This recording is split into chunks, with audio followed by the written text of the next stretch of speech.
Pernahkah kamu menatap seseorang dan langsung tahu, bukan berpikir, tapi benar-benar tahu? Kamu tahu kalau dia sedang berbohong, atau merasa tidak nyaman, atau ada sesuatu yang lain di balik senyumannya. Tapi saat kamu mencoba menjelaskannya, kata-kata seolah lenyap, kamu tidak punya bukti, tidak ada fakta. Orang-orang di sekitarmu berkata, kamu terlalu banyak berpikir, atau jangan terlalu curigaan. Dan kamu mulai meragukan dirimu sendiri.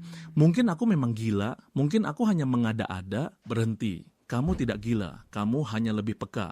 Apa yang kamu alami disebut intuisi sosial. Ini bukan kemampuan magis atau indera keenam. Ini adalah hasil kerja superkomputer yang sangat kuat yang ada di dalam tengkorakmu. Otakmu secara konstan, tanpa kamu sadari, memproses jutaan bit data nonverbal dari orang-orang di sekitarmu. Mari kita bedah 3 saluran data utama yang digunakan otakmu. Saluran pertama, ekspresi mikro. Ini adalah ekspresi wajah yang sangat singkat, hanya sepersekian detik.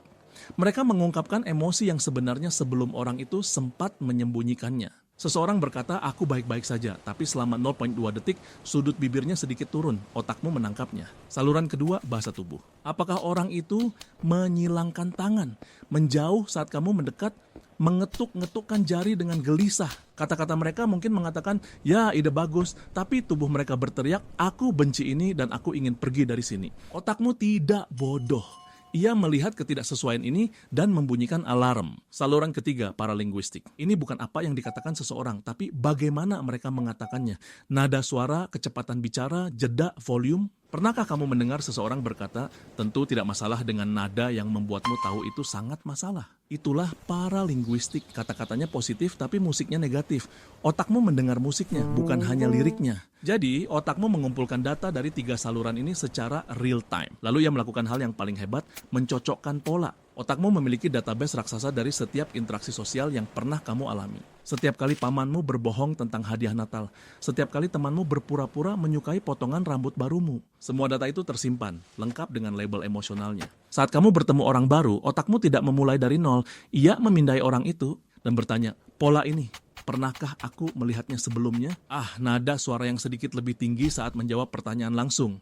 Sama seperti rekan kerja yang mencuri ideku 2 tahun lalu. Senyum yang tidak sampai ke mata, sama seperti saat kencan pertamaku yang canggung itu. Proses pencocokan ini terjadi dalam milidetik, jauh lebih cepat daripada pikiran sadarmu. Hasilnya bukanlah laporan analitis yang detail, hasilnya adalah sebuah perasaan, sebuah firasat, dorongan untuk percaya atau tidak percaya, perasaan ada yang tidak beres. Itulah mengapa kamu tidak bisa menjelaskannya. Kamu tidak secara sadar melakukan analisis.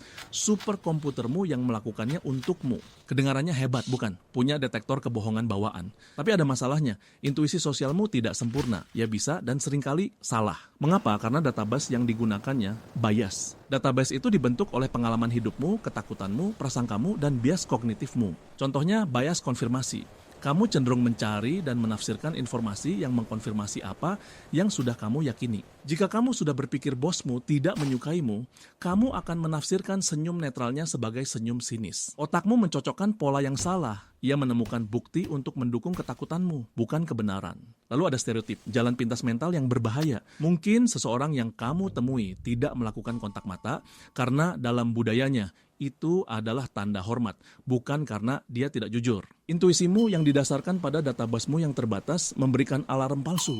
Kondisi emosionalmu sendiri juga sangat berpengaruh. Saat kamu cemas, kamu cenderung menafsirkan sinyal netral sebagai ancaman. Tawa seseorang bisa terdengar seperti ejekan.